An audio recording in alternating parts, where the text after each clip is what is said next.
choose that. Yeah, he can. That ball is hammered. High and deep to left. Talkman leaping, and he makes the catch! Oh, he can do it all!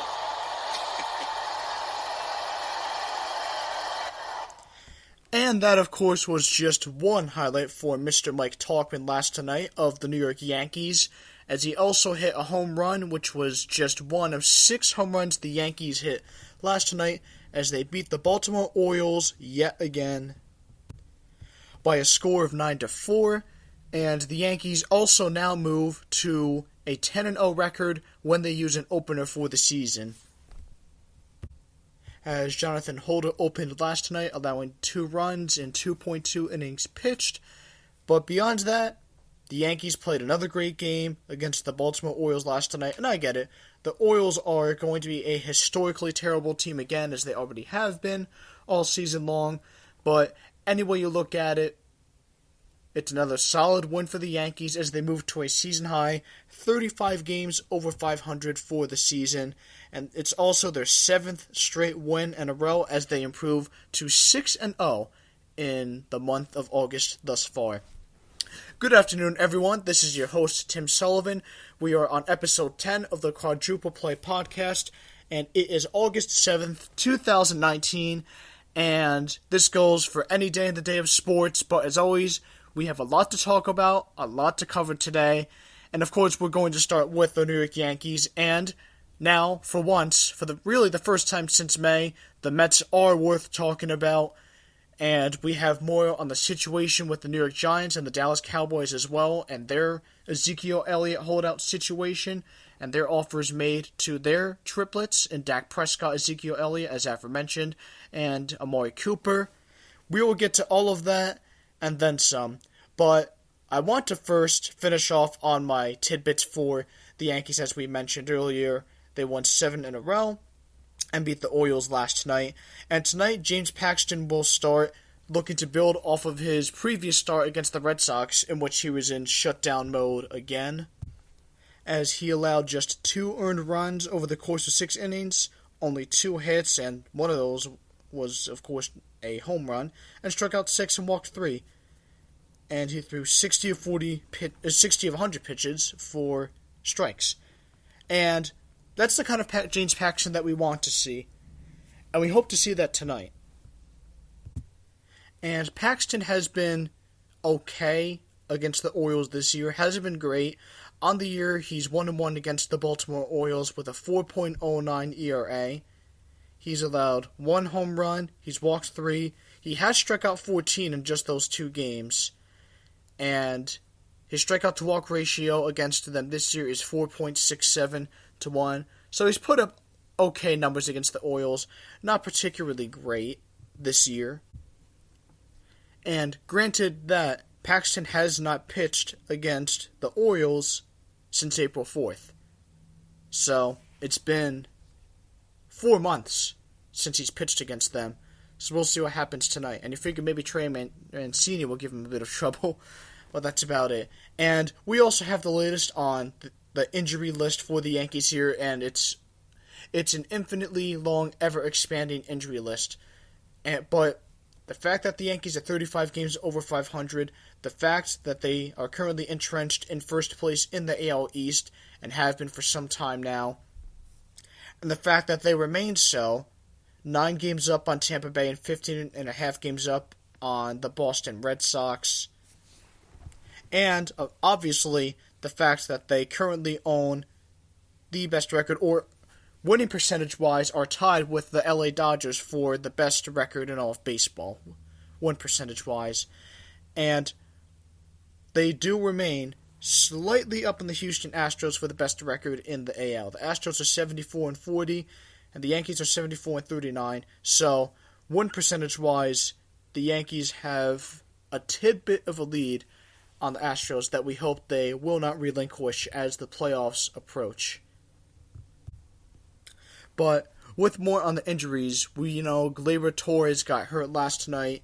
It was more core pain that he was experiencing, similar to what Luke Voit has been dealing with since the London series against the Red Sox a while back. And Gleyber Torres got pulled during the middle of the third inning, and he underwent tests at a New York hospital after Sunday night's win against the Red Sox, but last night was pulled during the third inning after Mike Tauchman and DJ LeMahieu hit back-to-back home runs, and then Didi added another in the third, and Torres went back to New York for more tests. And from Aaron Boone, quote, "It's a similar sensation when he came out the other night," end quote. Torres said he was tested for a hernia on the right side of his core area. And, of course, with how spectacular Gleyber Torres has been since making his Major League debut last year, we certainly hope for the best from him. And Luke Voit, who has essentially the same injury and has been dealing with it for some time now, according to George A. King III of the New York Post, as of last night, we are aware that Luke Voit has been doing baseball activities this week. He's been doing core exercises, and he will test that injury with some PP and some fielding drills. And we hope that season-ending injury can be avoided. I mean, before Luke Voit came along last year, in that trade in which Chasen, Shreve, and Giovanni Gallegos were traded for him, what a steal that has been to this point. Look, I mean, the Yankees have had Greg Bird, they've had Chris Carter, they've had Neil Walker, and other ineffective players, to say the least, play at first base. And we know how great DJ LeMahieu's been this year. And he can certainly play first if need be, but we want Luke Voit at first. We all know that. So hopefully he will not need season-ending injury, and we hope for the best in regards to that. And those are the latest on the injuries to those two Yankees stars. And we also have the Yankees lineup against the Orioles tonight. This will be the final game, a 3-game set. And the Yankees will see the Orioles again after another 4-game road trip at the Toronto Blue Jays. That will also be a 4-game set. And then, after that, they will not see the Orioles again. And, of course, I mean, for every team, for most teams this year, particularly in the AL, I guess particularly in all of baseball, but we know what a punching bag the Orioles have been for the past several years. And we hope James Paxton puts on another good performance like he did a couple of nights ago against the Boston Red Sox. And to this point in the season, the Yankees own a record of 12-2 against the Baltimore Orioles on the year. They have scored 104 runs against them and have allowed only 60 to make for a run differential of 44 across those 14 games.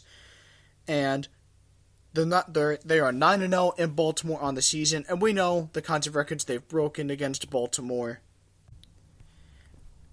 As during the other night, the Yankees hit 5 home runs during Monday night in a 9-6 win. And not counting last night they went way past the record, of course, but as it stood Monday night, the Yankees hit 32 home runs at Camden Yards this year, which marked the most home runs ever hit in a single season by a visiting team in any stadium, and the previous record holder was the 1957 then Milwaukee Braves at Cincinnati's Crosley Field, in which they hit 29 as a team that year. And we have a tweet from George A. King III of the New York Post, and Thairo Estrada arrived in the Yankee clubhouse minutes ago. Gleyber Torres is listed as a reserve player on the lineup card tonight, and as aforementioned, we do have the Yankees lineup courtesy of the Score app, where you can get all your sports for free, and I strongly recommend that you download it, folks. And here's the Yankees lineup tonight. We've got DJ LeMahieu playing first base again. He'll be leading off. Aaron Judge is DHing tonight. He'll be playing second. Giovanni Urshela is back, and it seems that his injury is a non-factor. He'll be playing third base as usual. Sir Didi Gregorius is cleaning up tonight. He'll be playing short. Cameron Maybin is playing right field tonight. He'll be batting fifth. Brett Gardner is back, batting sixth. He'll be playing center field. Kyle Higashioka will be catching tonight, batting seventh. Mike Tauchman, the hero of last night, he'll be playing left field. And Breivik Valera, batting ninth, he'll be playing second base tonight. So tonight, no Gleyber Torres, no Aaron Hicks, obviously due to injury for both of them. And we hope for more positive updates for the Yankees in the future. But in moving on with baseball, there is another team in New York, as often as we tend to forget. There's this team called the New York Mets, who, by the All-Star break, were 10 games below 500. They were 13 and a half games behind in first place. And since then, the Mets have gone 18-6 in what is far and away the best record in the majors since the All-Star break. And all of a sudden, and let's give Mets fans their due here, all of a sudden, the New York Mets, as insurmountable of an obstacle, of obstacles for that matter, really, as they have faced all year, with all of the self-inflicted wounds that we have become so accustomed to witnessing, the New York Mets are just one game out from the wild card right now. And obviously, they're 8 games behind first in the East. They're not going to catch up. But the Mets have won 6 straight. And they do have a series against the Washington Nationals starting tonight. The Nationals do currently have the number 1 wildcard spot for the NL right now. And tonight, the Mets have a chance to break everything open and hopefully take over. And who would have thought only a month ago that Brodie Van Wagenen would have looked like a little more than just a con artist salesman when he said, "Oh, come get us, we're going to be fighting for first place early in the season." Who would have thought that Mickey Callaway would look like a competent major league manager? Who would have thought that the Mets could have resembled anything more than a JV baseball team at any point this season? And if I'm not wrong, I'm 22 years old. Only 4 times in my life have the Yankees and Mets ever been in the playoffs in the same season. 1999, Yankees won the World Series that year. Mets lost in the NLCS. 2000, as we all know, Yankees beat the Mets in 5 games in the World Series that year. 2006, the Mets lost on a Carlos Beltran strikeout looking in the NLCS against the St. Louis Cardinals, and the Yankees lost to the Tigers in the ALDS that year. And 2015, Yankees lost to the Astros in the wild card game, and the Mets lost to the Royals in 5 games in the World Series that year.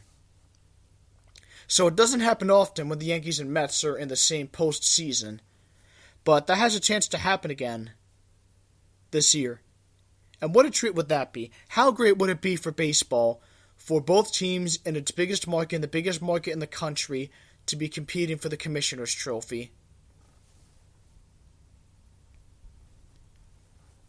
And look, I get it. This is a Yankee town. This is a Yankee state. It's a Yankee world. But let's give the Mets their due, because they've certainly earned it.